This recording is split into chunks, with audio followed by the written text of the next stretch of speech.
Before we begin our quiet walk through time, I invite you to take a deep breath. Let your shoulders soften. Feel the weight of the day drift gently away. As the stars rise slowly over the African sky, tonight, we travel to the southern highlands. To a place wrapped in silence and stone. A place where walls remember the footsteps of centuries. Where echoes linger between granite towers. This is Great Zimbabwe, an ancient city of stone, built not with haste, but with care, rhythm, and patience. A place where the past whispers, softly, and where the night welcomes all with open arms. Before we step inside, if you enjoy meditative journeys like this, we invite you to like, share, and subscribe to Silent Echoes of Africa. Let us continue to dream together, one peaceful night at a time. Chapter 1: The City Among the Stones. As the sun begins its quiet descent behind the horizon, its golden light spills softly across the distant hills, washing the landscape in hues of warm amber and pale rose. In the heart of this gentle twilight, rising from the land like a quiet dream etched into stone, stands Great Zimbabwe. This city, shaped by the hands and hearts of the Shona people between the 11th and 15th centuries, is one of Africa's most enduring and poetic architectural marvels. Built entirely without mortar, the walls of Great Zimbabwe are a testament to patience and precision. Each granite block was shaped by human hands and placed with care, fitting perfectly into the next, held together by intention rather than force. The walls of the city do not rise in rigid lines but curve gently, echoing the flow of the earth beneath them. These curves soften the strength of stone and give the place a quiet grace. At its center lies the great enclosure, vast and serene, a monument not to conquest, but to community and craftsmanship. Nearby, perched atop the sacred rise of the hill, rests the hill complex, a place of deep spiritual meaning. This elevated site may once have hosted rituals, ceremonies, or gatherings that connected the living with their ancestors, who, perhaps, still whisper on the wind that moves through the stone. Tonight, there is no need to chase stories of drama or conquest. Instead, we walk slowly. We observe. We listen. Great Zimbabwe is a place that reveals itself only in stillness. It asks for nothing more than your quiet attention. This city was not born in a moment of glory, but across generations, its life unfolding in rhythm with the land itself. It was built by those who understood the pulse of the soil and the cycle of the seasons. From the 11th to the 15th century, Great Zimbabwe flourished, not as a kingdom of war, but as a center of life, trade, and culture. Its people rose each morning to the calls of birds and the sounds of livestock, tending to the land, shaping clay, and passing stories from one firelit evening to the next. Great Zimbabwe was a thriving hub, connected to a vast web of trade that stretched across Africa and beyond. Through forest paths and river trails came traders from the Swahili coast, bringing with them beads from India, porcelain from China, and fabrics from Persia. In return, the people of Great Zimbabwe offered gold, ivory, iron, and cattle, gifts from their land, shaped and nurtured with care. But this exchange was not just material. Trade was also a conversation, a quiet and mutual recognition of worth, curiosity, and respect. What made Great Zimbabwe remarkable was not just its economy or its architecture, but its harmony with nature. The city was not forced upon the land, but gently grown into it. The granite stones used to build the structures came from natural outcrops and were shaped using age-old techniques. Fire and water helped split the rock, and each stone was selected, transported, and placed with intention. The result was a city that seemed to rise effortlessly from the earth, its walls following the natural slope of the land, its spaces flowing like water around boulders and trees. The great enclosure, the most iconic structure of the site, was not a fortress but a statement of place and belonging. Its outer wall, over 250 meters in length and more than 10 meters high in parts, wrapped around smaller buildings and open courtyards. Narrow passageways wound their way through its interior, creating a quiet and contemplative atmosphere. One could walk those paths slowly, feeling the stone walls rise gently on either side, and sense the reverence in every curve. Above it, the hill complex looked out across the valley. This elevated site, surrounded by massive natural boulders, held deep spiritual significance. It was a place of gathering, of ritual, and perhaps of remembrance, a site where the voices of ancestors might have been heard most clearly, carried on smoke from sacred fires and echoed in song. Here, offerings may have been made. Here, decisions may have been weighed. And here, the sky met the earth in a shared silence that lingers even today. Great Zimbabwe was never a place of haste. Life here followed the slow rhythm of the seasons. Millet was planted and harvested. Cattle moved in and out of their kraals. Women shaped clay into pots, their hands moving in circles learned from mothers and grandmothers. Children played in the dust, watched by elders whose quiet laughter held years of memory. The city moved like a breath, in and out, steady and slow. Yet, it was never isolated. Great Zimbabwe was deeply connected to the world around it. From its heart, pathways extended outward to the far coasts and beyond. The Indian Ocean trade routes carried goods and stories across continents, and Great Zimbabwe was part of that current. Its people, though rooted in their place, were also participants in a wide and sophisticated network of exchange, diplomacy, and shared knowledge. But even with its global ties, Great Zimbabwe remained deeply local in spirit. Its builders were not anonymous laborers but members of a community. They knew the land and respected its rhythms. They worked not to conquer nature, but to live alongside it. Their homes, circular huts with thatched roofs, dotted the space around the stone enclosures, blending with the trees and the terrain. The word Zimbabwe comes from the Shona phrase Zimba Dzamab, meaning houses of stone. But these were more than houses. They were living spaces, sacred containers for memory, family, and spirit.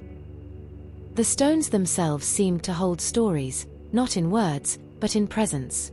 They stood quietly, year after year, weathering sun and rain, gently absorbing the laughter, footsteps, and prayers of the people who passed among them. There is something deeply calming about imagining this place as it once was. Perhaps you can picture a soft morning mist rising over the valley, roosters crowing as smoke curls upward from cooking fires. The scent of warm grain. The lowing of cattle. Children's voices rising in play. And always, the slow echo of footsteps on stone. These were not hurried lives, but intentional ones. Rooted.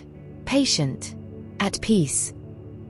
Even today, Great Zimbabwe speaks to those who visit, not through words, but through atmosphere. It invites silence. It rewards attention. It asks you to slow down, to listen to the wind, to feel the weight of time in your body. Walking its ancient paths, one can almost feel the presence of those who came before, their stories not lost, but gently sleeping in the folds of the stone. As you rest now, let your mind settle into the softness of that world. Imagine lying under the stars beside a warm fire, the stone walls of the enclosure glowing faintly in the moonlight. Above, the night sky stretches wide and still. Around you, the hum of insects, the occasional rustle of a small animal, the deep quiet of a city at peace. This is not the past. It is a memory that lives. May the calm strength of Great Zimbabwe stay with you through the night. Like smooth granite in your palm. Like a whisper of wind across the savannah. Like a stone that remembers. Chapter 2: Craft of Quiet Stones. As dusk lingers just a little longer over the savannah, the shadows stretch their fingers gently across the stones. The light fades softly, and Great Zimbabwe reveals itself not through brilliance, but through quiet endurance. Its ancient stones do not shout, but whisper. And tonight, we pause beside them. We listen to the walls. We run our thoughts along their curved spines and lean into the silent strength they offer. These are not just walls. They are memory made solid, time turned into form, built with patience and a reverence for the land. The architecture of Great Zimbabwe is a marvel born not from conquest, but from craftsmanship, precise, deliberate, and slow. The builders used a technique known as drystone construction. Unlike so many monumental sites in the ancient world that relied on mortar or cement to hold their stones in place, the artisans of Great Zimbabwe did not use a binding agent. There was no glue, no paste, no filler between the stones. Only stone itself. Stone placed upon stone, perfectly shaped and perfectly fitted, so well aligned that even centuries of weather and time have not broken their bond. This technique is as poetic as it is practical. To build without mortar is to understand deeply the nature of your material. Every granite block had to be selected carefully, split with heat and precision, and then patiently shaped by hand. There was no rushing this process. Each stone had to find its place. No forcing, only fitting. The wall was not imposed on the land, but coaxed into existence, much like a potter centers clay or a weaver follows the grain of thread. It was a quiet conversation between the builder and the earth. And so, the walls of Great Zimbabwe do not stand in harsh angles or rigid lines. They curve. They flow. They rise with the land and fall with it, echoing the gentle undulations of the hills. This is especially evident in the most iconic of these structures, the Great Enclosure. The Great Enclosure is the largest ancient structure south of the Sahara. As you step into its presence, the sheer scale is humbling, yet never overwhelming. The outer wall stretches over 250 meters around, and in some places, rises over 10 meters high. Yet, despite its grandeur, it carries no arrogance. It stands with quiet dignity. The walls are thick at the base, tapering subtly toward the top. This lends the structure both strength and grace, like a tree that knows how to carry its own weight. Walking alongside this great wall, you feel its curve wrap gently around you, enclosing a world within. As the sky darkens and a cool breeze rustles the grass, the enclosure becomes a cradle for thought, a womb of silence. The stone absorbs sound and holds it gently. The footfalls of those who walked here centuries ago seem almost audible in the hush of the evening. Inside the great enclosure lies the conical tower, perhaps one of the most enigmatic features of the site. Shaped like an enormous, tapering drum, it rises nearly 10 meters high, solid, with no entrance, no inner chamber, no clear function. And yet, it commands attention. Its presence is symbolic, almost ceremonial. Some say it may have represented grain, abundance, nourishment, life. Others suggest it was a marker of authority or spiritual significance. But perhaps its purpose is less important than the feeling it gives, of balance, of anchoring, of silence drawn upward like a breath held still. Imagine, now, walking slowly around the base of this great stone tower as dusk fades into night. The last golden rays slip behind the wall, and moonlight begins to gather on the smooth stone. You reach out your hand, and the granite feels cool, yet not cold. It holds the warmth of the day, but it does not cling to it. Like memory, the stone releases what it must, and keeps what it should. It has no need to rush. Beyond the great enclosure, if you follow the narrow, ancient paths that wind gently up the hillside, you'll find the hill complex. This is not a place of walls in perfect symmetry, but a sacred space where nature and architecture blend like mist into morning. Here, massive boulders sit as they have for thousands of years, and the dry stone walls wind between them, not to control the land, but to acknowledge its spirit. The hill complex is believed to have been a site of ritual, of gathering, perhaps even of kingship or ancestral communion. It overlooks the valley below, as though watching over the people and the seasons. To stand here, among these stones, is to feel both grounded and lifted at once. The stones do not shout their history. They murmur it, softly, in the hush of wind moving through dry grass, or the soft creak of branches at dusk. At night, this elevated place might have hosted ceremonies under the stars. Not grand performances, but intimate moments of offering and reverence. Here, incense smoke may have spiraled upward into the sky, carrying whispered prayers. Here, elders may have spoken the names of the departed. Here, the silence may have been filled not with fear, but with connection, a shared breath between the living and the spirit world. The walls of the hill complex do not just contain, they guide. They invite movement, contemplation, reverence.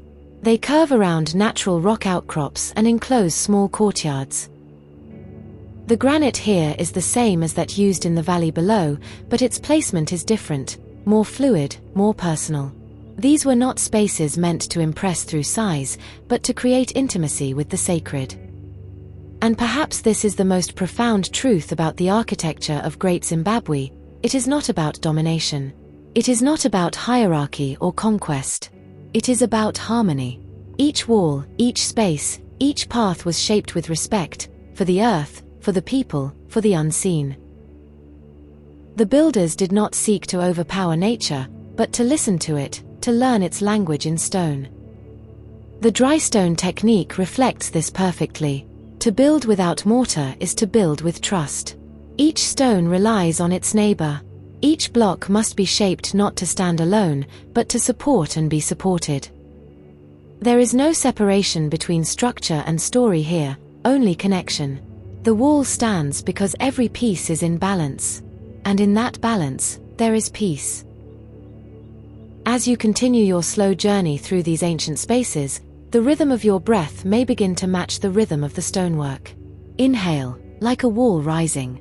Exhale, like a curve completing itself. There is no need to think, only to feel, only to be present with the silence. The architecture of Great Zimbabwe teaches us this, that permanence can be born of patience, that strength can come from gentleness, that the most enduring structures are those built in rhythm with the world around them. These walls have stood for nearly 1,000 years not because they were forced into place, but because they were meant to be there. Tonight, as you rest, perhaps you can imagine yourself inside one of those ancient enclosures. The stars overhead, the earth cool beneath you, the stone wall curving gently at your back, like an embrace. There is no need to rush, no need to solve anything. The walls are not waiting for answers. They are simply present, as you are, as you always have been. Let the calm strength of stone guide you into sleep. Let the softness of these ancient curves wrap around your thoughts. Let the silence of Great Zimbabwe lull you into dreams that unfold, not with drama, but with peace. Here, in the architecture of memory, in the quiet of granite and earth, there is only rest. There is only now. Chapter 3: Echoes of Daily Life. The day begins slowly in Great Zimbabwe. The sun, gentle and golden, spills its first light over the rolling hills and valleys. Warm rays touch the tops of granite walls and seep quietly down into the courtyards below. The stones, still cool from the night, begin to soak in the warmth, glowing faintly with the breath of morning. In this quiet light, life stirs. From the inner enclosures to the open spaces beyond, the sounds of daily life emerge softly, like ripples on a still pond. A footstep, then another. The brushing of bare feet on stone paths polished smooth by generations. Somewhere nearby, the rustle of dried grass brooms sweeping the ground. A woman's voice rises, humming gently as she stokes a morning fire. Her song is not meant to be heard far, it is a melody made for herself and the dawn. These early hours are filled with echoes, not loud or sudden, but soft reverberations that seem to belong to the stones themselves. Great Zimbabwe holds sound the way it holds heat, gently, steadily. A voice spoken beneath the arch of an enclosure wall bounces back in fragments, curling like smoke. Even the laughter of children, light as birdsong, travels upward and lingers in the high curves of the stone. And so the city awakens. In the open courtyards, children dart through the spaces between walls and trees, chasing one another with shrieks of delight. They leap over small puddles from the evening rains, their feet leaving temporary prints in the red dust. A boy carries a carved wooden lion on a string. A girl carries her little brother on her back, giggling as he tugs gently at her earrings. The elders sit in the shade of rounded fig trees, carved staffs resting beside them, their eyes heavy with memory. They speak in low, measured voices, each word slow and deliberate, like a stone placed into a sacred wall. They are not in a rush. Time here moves slowly, like honey poured from a gourd. Their stories stretch back generations, and there is no need to hurry their telling. The aroma of cooking fires begins to spread through the air. You smell the soft sweetness of millet porridge bubbling in clay pots. Roasted groundnuts crackle in their shells. In some homes, stew simmers with greens gathered from the surrounding hills, amaranth, pumpkin leaves, and wild herbs. The scent of smoke and spice drifts lazily between the walls, carried by the soft, rhythmic breeze that always seems to move through Great Zimbabwe like a guardian spirit. You hear a mortar's deep thud, the gentle, patient pounding of grain into meal. The sound repeats again and again, steady and grounding, like the beat of a drum that marks the passing of ordinary time. And beyond the domestic quiet, in the heart of the city, life is stirring differently. The market has begun to awaken. It does not burst into sound, but unfolds like the petals of a slow-blooming flower. Traders arrive by foot, by caravan, from nearby valleys and far beyond. They come with gold wrapped in cloth, its fine dust glinting like early light on water. Others bring ivory, carved into beads, tusks, and amulets. There are seashells from the distant coast, polished smooth by waves. Beads of glass and coral, too, proof of Great Zimbabwe's connections to the vast Indian Ocean trade. They lay their goods on woven mats, on carved wooden stands, or directly on the stone ground, trusting in the order of community. The voices here are melodic, hushed but full of life. Not shouts, but offers. Not arguments, but negotiations woven with respect. A trader from the east offers dyed fabric in deep indigo and pale sand colors. A craftsman from the hills shows off hand-coiled pottery, its surface etched with geometric designs, spirals, zigzags, sunbursts. The designs are not merely decoration, they are symbols, language passed through fingertips. The market becomes a soft orchestra of texture and tone. The rustle of cloth, the jingle of bangles, the tapping of beads being sorted, the brief, joyous clapping of a successful exchange. And from time to time, the distant beat of a drum echoes through the city. Not an urgent rhythm, but a ceremonial one, slow and sure. Perhaps it is coming from a nearby homestead, or from a gathering of dancers offering thanks for the harvest. The drumbeat is deep and grounding, like the earth itself calling you to stillness. In the distance, the Queen's enclosure rests beneath a canopy of trees. It is not a palace of shining gold or towering gates. It is subtle, dignified, private. Here, the Queen of Great Zimbabwe may be seated in the cool shade, her attendants quietly at her side. Her days are filled not with extravagance, but with rhythm and ritual. She listens to petitions from villagers, accepts gifts from visiting elders, and oversees the distribution of stored grain. Her presence is not about command, but calm. She is a figure of stability, a living symbol of balance and ancestral connection. Her movements are gentle and deliberate. When she speaks, her voice carries the stillness of a hill after rain. Birds flutter overhead, perching in the fig trees, their wings rustling like whispered prayers. The Queen wears garments of cotton, dyed with earth tones, and beaded necklaces that clink softly when she moves. Each bead has meaning. Each gesture holds grace.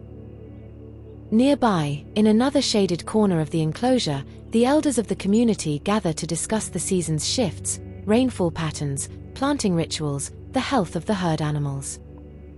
Their conversations are slow, not because they do not know the answers, but because they understand the value of silence between thoughts. They speak in circles, spiraling toward resolution rather than charging into it. Sometimes, they pause to listen. Not to a person, but to the land. To the way the wind rustles the long grasses. to the way the birds fly lower in the sky, to the way the goats call in the distance. These are signs, messages. The city is alive, and to live in Great Zimbabwe is to live in relationship with everything around you. As the sun climbs higher, the rhythm of the day settles into its midday quiet. Shadows shrink. The granite walls begin to radiate stored heat. Most people retreat to shade, beneath the broad leaves of trees, inside the stone enclosures, or under thatched awnings supported by wooden poles. The air is filled with the scent of warm stone, roasted grains, and drying herbs. Someone pours water from a gourd into a shallow clay basin, and the sound of it, liquid against clay, is soothing and slow. And then comes stillness. In this midday hush, time feels suspended. You might hear a mother lull her child to sleep with a soft, wordless hum. The baby's breath slows. A clay rattle dangles from a woven belt, silent now. Somewhere, a youth practices shaping a small tool out of bone, his hands moving with the same ancient patience that built the city's walls. And so, Great Zimbabwe lives. Not in great battles or declarations, but in the small, sacred repetitions of life. The footstep on stone, the brushing of millet husks, the soft beat of the drum, the rustling of beads, the echoes of ancestors in the quiet courtyards. These are the sounds that shape memory here. These are the rhythms that lull you towards sleep. Now, as afternoon light softens once again, you find yourself returning to the place where you began. Walking slowly along the curves of a stone path, the world hushed but full. You carry with you the weight of quiet joy, the beauty of simplicity, and the peace of shared rhythm. Let this moment linger. Let the sounds of daily life, soft and ancient, wrap around your thoughts like woven cloth.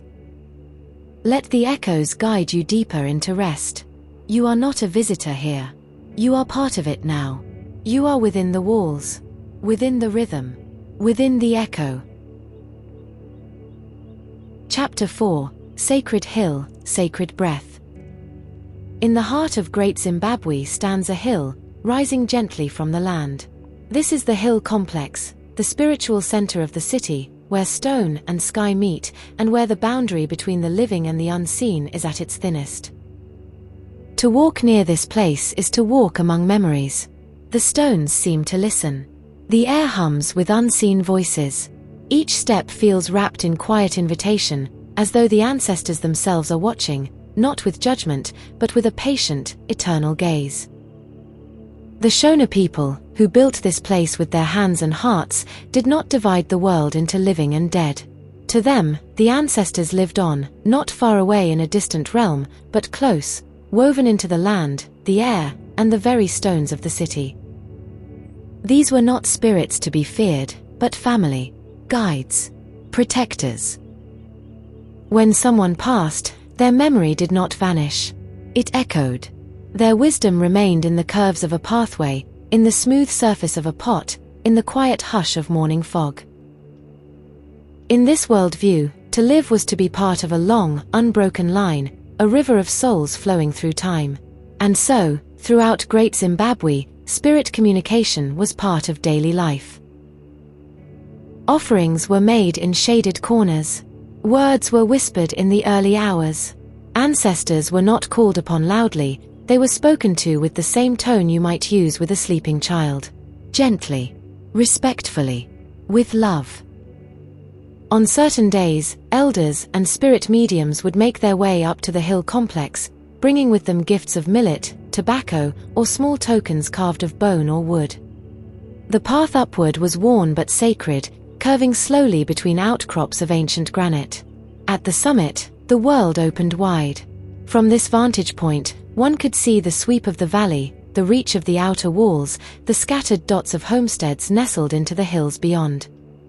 It was a place where vision extended, not just outward, but inward. Here, rituals were performed. They were not theatrical or loud. They were quiet acts of communion, of grounding and guidance. Words were offered in praise. Hands traced symbols in ash. Drums might sound, low and slow, calling the attention of those beyond the veil. The spirit medium, often a woman of deep insight and intuitive strength, would listen, not just with her ears, but with her whole body. She would interpret signs. A sudden gust of wind. The shifting of a bird's wings. A stone falling without cause. These were all part of the dialogue. Sometimes, the people came seeking healing. Sometimes, they asked for direction. And sometimes, they simply came to remember.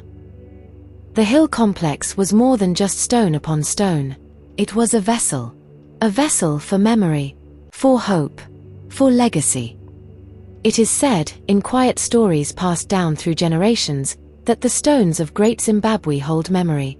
They are not lifeless rock, but living record, keepers of sound and spirit. When the wind moves through them, some say it carries with it the breath of those who walked here long before. If you close your eyes beneath the shadow of the hill complex, you may feel it too, a stirring that is not your own. A rhythm that pulses through the earth and up into your chest. It is not frightening. It is not strange. It is recognition. You are standing in a place that remembers. And in this sacred remembering, there were ceremonies for many things. For the harvest. For the ancestors. For new life. For balance and rain. Yes, rain. Water was life in Great Zimbabwe, as it is in all places where the land sings in green and gold. But the rains were not guaranteed. And so, the community turned to rainmakers, men and women whose deep understanding of nature, the seasons, and the unseen rhythms of the world allowed them to interpret and influence weather through ceremony. Rainmaking was not simply a matter of asking the sky. It was a weaving of ritual, sacrifice, song, and silence. The people would gather in open courtyards or at high places like the hill complex.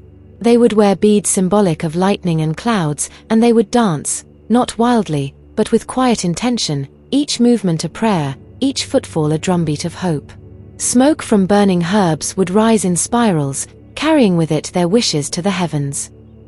Water was sprinkled onto stone. Songs were sung in the language of wind and soil. And the rain would come, when it was ready. These practices were not superstition, but a deeply rooted form of relationship with the earth. The land was not something to be mastered, but to be respected, listened to, and honored. Even the city's layout echoed this worldview. Stones were not piled aimlessly. Walls did not cut sharply, but curved gently with the contours of the land, as though in quiet agreement. Open spaces were left not just for utility, but for air, for gathering, for the movement of spirit. To live in Great Zimbabwe was to live in ceremony. Not grand ceremonies always, but daily ones. To grind grain in rhythm. To wash hands at sunrise. To offer thanks for safe travels. To teach a child the meaning of a bird's cry. These were acts of spiritual meaning. These were the true architecture of the city, rituals built of breath and silence. And in the evening, when the sun sank low and the earth glowed with that soft amber light, families would gather in the inner courtyards. Elders would tell stories, not only of how things were, but how things ought to be. Stories of wise animals, of clever children, of rivers that speak and trees that walk. The children would listen wide-eyed. The adults would smile softly. And the ancestors would lean close. Because to speak a story aloud is to keep memory alive. To repeat the names of those who came before is to renew them. And to sit together in the hush of twilight, listening to the slow, sweet voice of an elder storyteller, is itself a ritual. A quiet one. A holy one. And when the stars finally appear, one by one, in the ink-blue sky above Great Zimbabwe, there is no rush to sleep. People move slowly to their resting mats. The night air carries a chill now, but also a peace, a deep, enveloping peace that feels almost like being held. A baby stirs, then sighs. A dog curls near the fire pit. A drumbeat sounds in the distance, once, then fades. And the stone walls, bathed now in moonlight, stand silent and strong. But they are not asleep. Not really. They are still listening. They are still remembering. They are still holding the sacred. Chapter 5: Whispers and Wonders. The stars begin to thicken above Great Zimbabwe. One by one, they gather in the sky, like old friends meeting around a fire. The wind that slips between the ancient stones carries the scent of earth and dusk. The night, like the stone walls themselves, is patient. It does not hurry. It does not press. It simply is. There is time here, time to wonder, to reflect. And here, in the soft hush of night, the mind drifts toward mystery. Great Zimbabwe, with its sweeping walls and curving stone corridors, has inspired wonder for centuries, not only for its beauty, but for the questions it raises. How did they build it, with no mortar? Why here, in the hills of southeastern Africa? Who walked these paths before us, and what stories did they leave behind in the stones? These are not questions meant for urgency. They are best asked slowly, like water falling over rocks, gently, curiously, reverently. And yet, not all who arrived at Great Zimbabwe came with such humility. Long after the city had been abandoned to quiet winds and climbing vines, travelers from distant lands stumbled upon its ruins. Their eyes widened, not in awe, but in skepticism. To them, the city was too grand, too intricate, too advanced to have been built by the people whose descendants still lived nearby. And so, the myths began. Whispers of lost kingdoms. Tales of wandering tribes from foreign shores. Some even spoke of visitors from distant continents, Phoenicians, Arabs, or others who, they claimed, must have built this place and vanished, leaving behind only walls and echoes. The stones were silent on this. They neither confirmed nor denied. But the people remembered. For the Shona, the builders of Great Zimbabwe, no foreign story was needed. Their history did not require rewriting. Their hands had shaped the granite. Their voices had filled the courtyards. Their ancestors had walked these stones. Still, the colonial imagination preferred a myth that centered elsewhere. In the late 19th and early 20th centuries, European colonists and explorers sought to claim the city not only physically, but intellectually. They proposed elaborate theories, that Queen of Sheba had lived here, that Solomon's mines were hidden beneath the hills, that the architectural brilliance must have come from some long-lost white race or distant foreign empire. But these were not discoveries. They were denials. Denials of African ingenuity. Denials of Shona brilliance. Denials of memory. And so, for many decades, textbooks and museums repeated these myths, sometimes innocently, sometimes willfully, painting a picture of Great Zimbabwe as a site of mystery rather than one of belonging. But eventually, the truth, like water seeping through stone, found its way to the surface. Through careful archaeology, oral histories, and the work of African scholars and elders, a clearer story emerged. The tools found among the ruins, chisels, hammers, and stone polishers, matched those still used in Shona villages. Pottery styles connected seamlessly with Shona traditions. The artifacts, beads, carvings, and smelted iron told of local skill and long-standing trade. And the stones themselves, still so elegantly laid without mortar, echoed the curves and artistry seen in other regional structures, too modest to have caught colonial attention, but all bearing the mark of the same hands. Hands that knew the rhythm of the earth. Hands that shaped stone with patience. Hands that built with care. Shona hands. No foreign civilization needed. No vanished architects required. Great Zimbabwe was, and is, a testament to African excellence, built by a people whose culture valued craftsmanship, spiritual depth, and harmonious relationship with the land. Tonight, let us rest in that truth.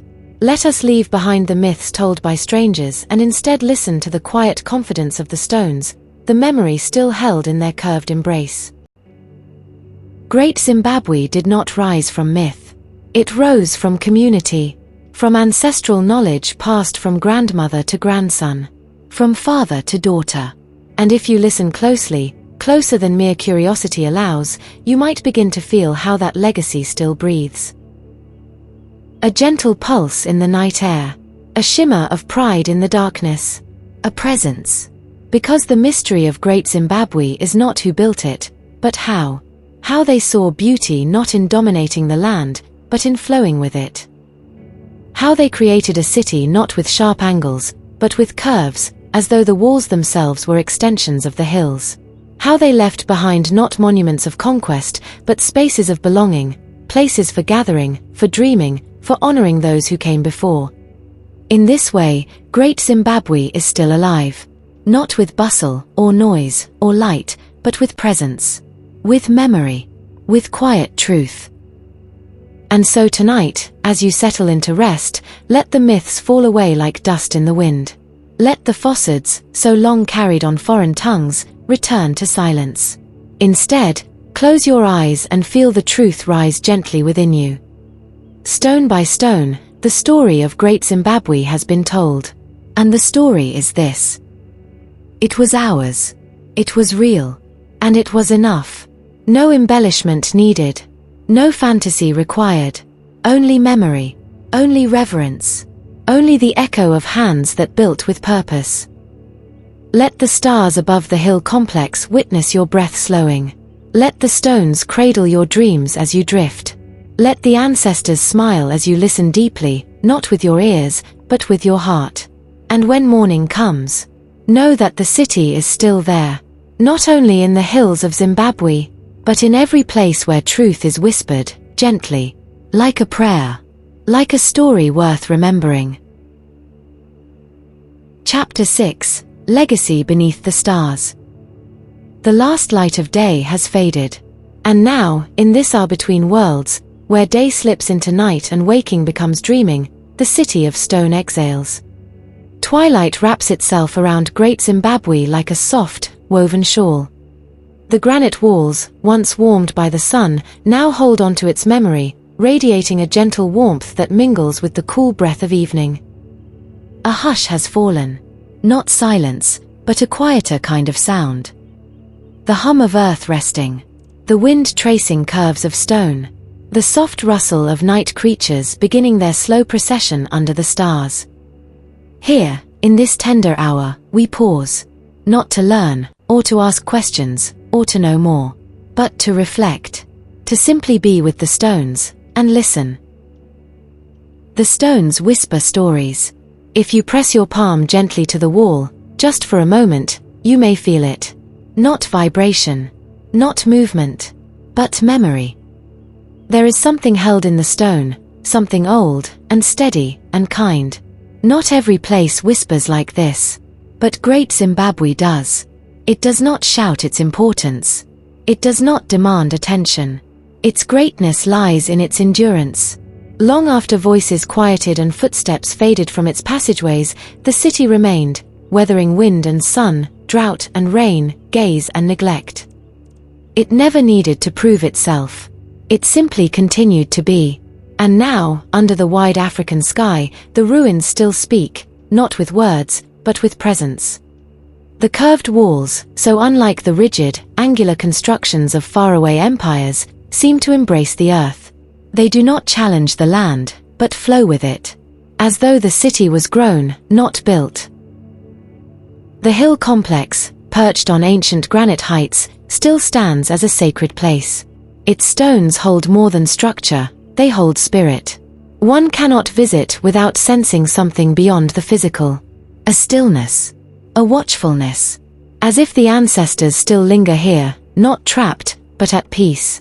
And the great enclosure, vast and quiet beneath the stars, is less a fortress and more a space of ceremony and dignity. Perhaps queens once stood here, cloaked in beads and cloth dyed with ochre. Perhaps the voices of elders echoed gently beneath the stone, guiding the young, recalling the past, shaping the future. All of it, now memory, yet not lost. Because these stones remember. A greatness that endures. There is a different kind of greatness at Great Zimbabwe. Not the kind carved into victory statues. Not the kind recorded in battles or bloodlines. But a quieter greatness. The kind that comes from deep roots and steady hands. From harmony with the land. From knowing when to speak and when to listen. This was once a place of trade and culture, yes. where ivory, gold, and glass beads crossed paths with stories, songs, and traditions. But more than that, it was a home. A home where people laughed, worked, sang, cooked, danced, prayed. A home where the rhythms of life echoed through open courtyards and garden slopes, carried on the wind like soft drumbeats. And though the people moved on, the spirit did not. The spirit remained in the stones, in the soil, in the soft curve of every pathway. That is the greatness of Great Zimbabwe, not in its ability to conquer, but in its ability to hold, to cradle time, to keep memory, to offer presence even after its people moved on. And now, beneath the rising moon, that greatness hums gently beneath the stars. It asks for nothing. It simply is. Moonlight and watching stars. The moon has risen now, silvery and slow, climbing above the horizon like a blessing. Its soft light brushes over the walls, casting long, curved shadows that seem to sway with memory. Every stone is touched with pale light. Every doorway outlined in gentle silver. Every crack and weathered edge glows softly under the night's gentle gaze. Above, the stars have gathered. Bright pinpricks in a deep indigo sky. They do not blink. They do not hurry. They simply watch, as they always have. Thousands of years ago, these same stars looked down upon the hands that built Great Zimbabwe. They witnessed the laying of each stone. They shimmered above the traders' fires, the children's songs, the elders' tales. And they shine still, unchanged, unbothered, enduring. In this moment, this quiet, starlit moment, nothing more is needed. You are here. The city is here. The past breathes quietly beside the present. And sleep, too, begins to drift closer. Resting in legacy. Legacy is not always written in books or etched into tablets.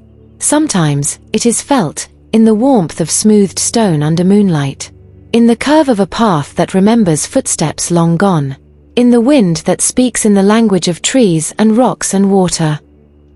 Great Zimbabwe's legacy is not loud. It does not clamor for attention. It simply holds. It holds stories. It holds presence. It holds silence, and song, and time. And as your breathing slows and your body grows heavy with the comfort of rest, you might imagine yourself lying within the embrace of those ancient walls, the stars above, the earth below, the ancestors whispering lullabies through the wind. They are not gone. They are simply quiet, like the city itself. And so, as you drift now, away from waking, toward dreaming, know this. You rest tonight not in isolation, but in legacy. The story of Great Zimbabwe is not finished. It lives on in every curious heart, in every voice that speaks its name with wonder, in every dream that remembers its greatness. And now, in you. Sleep gently, traveler. Close your eyes now. Let the moonlight soften. Let the stars blur. Let the breath deepen. There is nothing more to understand. Nothing more to do. Only to rest. Here, in the twilight. Where stones remember. Where silence speaks. Where the ancient still lives, patiently, in the folds of the land. Let sleep take you gently, stone by stone, breath by breath. You are part of the story now. And the story is still being told.